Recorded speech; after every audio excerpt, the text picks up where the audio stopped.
আজকে মানে আধ ঘন্টার আগে আমার যে 9474778898 এর নাম্বারটি হ্যাক হয়ে গেছে এবং সমস্ত আমার শুভাকাঙ্ক্ষীদেরকে জানাচ্ছি আপনারা কোনো টাকা পাঠাবেন না, কোনো কিউআর কোড আপনারা পাঠাবেন না। যিনি হ্যাক করেছেন তার নাম অভিষেক কুমার, তার নাম্বার হচ্ছে 9279362703। এই নাম্বার দিয়ে আমার ফোন নাম্বারটি হ্যাক হয়েছে।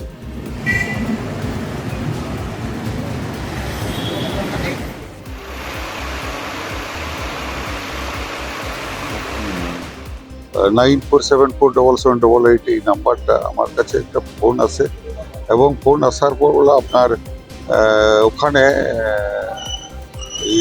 ওই কিছু লেটার এসছে, যাই হোক ওগুলো রিসিভ করছে না।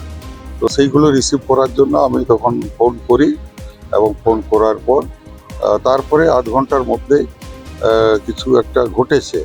এই ধরনের কিছু ঘটার পর পরবর্তীকালে দেখছি বিভিন্ন জায়গায় মেসেজ যাচ্ছে, বিভিন্ন বন্ধু বান্ধবরা তারা আমাকে ফোন করছে যে হোয়াটসঅ্যাপ হ্যাক হয়ে গেছে এবং হ্যাক হয়ে যাওয়ার ফলে বিভিন্ন আমাদের এখন পর্যন্ত আমার কাছে দুজনের তারা স্ক্রিনশট পাঠিয়েছে, 45,000 করে দুজনের গেছে।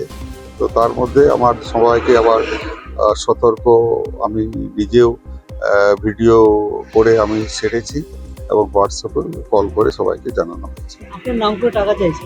আমার নাম করে সমস্ত মানুষের কাছে হিন্দিতে, বাংলাতে, ইংলিশে সমস্ত জায়গায় তারা টাকা চাইছে এবং তারা স্ক্যানারও পাঠিয়ে দিচ্ছে। এইভাবে ফ্রড করছে। কত টাকা করে চাইছে? কারো কাছে 45,000, কারো কাছে 1 লাখ। আমাদের সাংসদের সৌমিত্র খানের বিয়ে আমাকে বললেন যে প্রায় 1,40,000 টাকা ওনার কাছে চাইছিল। এইরকম বিভিন্ন মানুষের কাছে অ্যামাউন্ট, কারো কাছে 55,000 এইভাবে চাইছে। সাংসদ ছাড়াও এমনি আপনার পরিচিত লেভেল আছে যারা মন্ত্রী বা সাংসদ কারো কাছে পেয়েছে নাকি? হ্যাঁ, সবাইয়ের কাছে চাইছে। তারা আমাকে ফোন করেছে যে মন্ত্রী মহোদয় কি হলো, 45,000 50,000 টাকা করে চাইছে, কি অসুবিধা হলো? তার জন্য আমার কাছে তারা ফোন করেছে। সঙ্গে সঙ্গে আমরা তাদেরকে বারণ করেছি যে এই ধরনের একটা ফ্রড কেস চলছে, যে ইয়ে করে সেইটা আপনারা সাবধান হন। এটা কি শুধুমাত্র সাধারণ আপনার চেনা জানা কার কাছে, না আপনার লেভেলের যারা মন্ত্রী এমএলএ? আমার লেভেলের এমএলএ, মন্ত্রী বা সাধারণ মানুষ যারা, অর্থাৎ যাদের আমার কাছে ফোনে নাম্বার আছে, সেই সব ব্যক্তিদের কাছ থেকে এই টাকা তারা চাইছে। তো সাইবার ক্রাইম ব্রাঞ্চে আমরা অভিযোগ জানানো হয়েছে, তারা তদন্ত করবে, তদন্ত করে এবং এসপিকেও বলা হয়েছে তারা সঠিক স্ক্যানার পাঠাচ্ছে না কোনো নাম্বার দিচ্ছে? নাম্বারও দিচ্ছে, স্ক্যানারও পাঠাচ্ছে। এইভাবে স্যারের দীর্ঘদিনের অনেক পরিচিত, সেই হিসাবে আমাদের কাছে একটা মেসেজ আছে হোয়াটসঅ্যাপের মাধ্যমে, যেখানে লিখে পাঠায় যে প্রথমে আমাদের কাছে যে আমার একটা 45,000 টাকার মতো ইমার্জেন্সি দরকার আছে। আর জানি স্যার এরকম তো আমাদের সাথে কখনো সেভাবেই মেশে। আমি সেই জন্য 6:56 আমার কাছে একটা হোয়াটসঅ্যাপে মেসেজ আসে। সেই পরিপ্রেক্ষিতে আমি 57 ফোন ব্যাক করি স্যারকে, যেহেতু কোনো কারণে ব্যস্ত ছিল, ফোনটা পাইনি। আর দেখলাম উনি এখন একটু ব্যস্তর মধ্যে থাকে, সেই হিসাব নিয়ে আমি 6:02 টাকাটা পাঠিয়ে ফেলি। তারপরে বিভিন্ন জনের সাথে কন্ট্যাক্ট করে জানতে পারি যে স্যারের মোবাইলটা একটা হ্যাকার হ্যাক করে ফেলেছে। সেখান থেকে বিভিন্ন জনা, মানে আমাদের স্যারের যতজনা কন্ট্যাক্ট নাম্বারে রয়েছে সবাইকে এইভাবে হোয়াটসঅ্যাপের মাধ্যমে মেসেজ গেছে। কাউকে 55,000, আমি 45,000 পাঠানোর পর আমাকে ফের আবার একটা মেসেজ পাঠাচ্ছে যে আর 55,000 হবে না। যেহেতু আমরা তো আর ফোনপে অত ব্যালেন্স রাখি না, সেক্ষেত্রে আমরা লিখে পাঠাচ্ছি যে না, আমাদের কাছে আর অত ব্যালেন্স অ্যাভেলেবেল। বাস এতটুকু বলে ওকে বলে রেখে দেয়। তারপরে বিষয়টা জানতে পারি যে পুরোটাই হ্যাক হয়ে গেছে।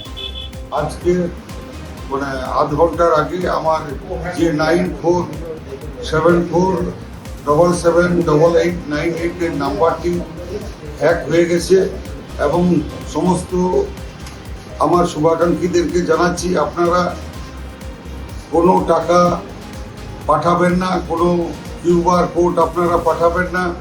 যিনি হ্যাক করেছেন তার নাম অভিষেক কুমার, তার নাম্বার হচ্ছে 9279362703।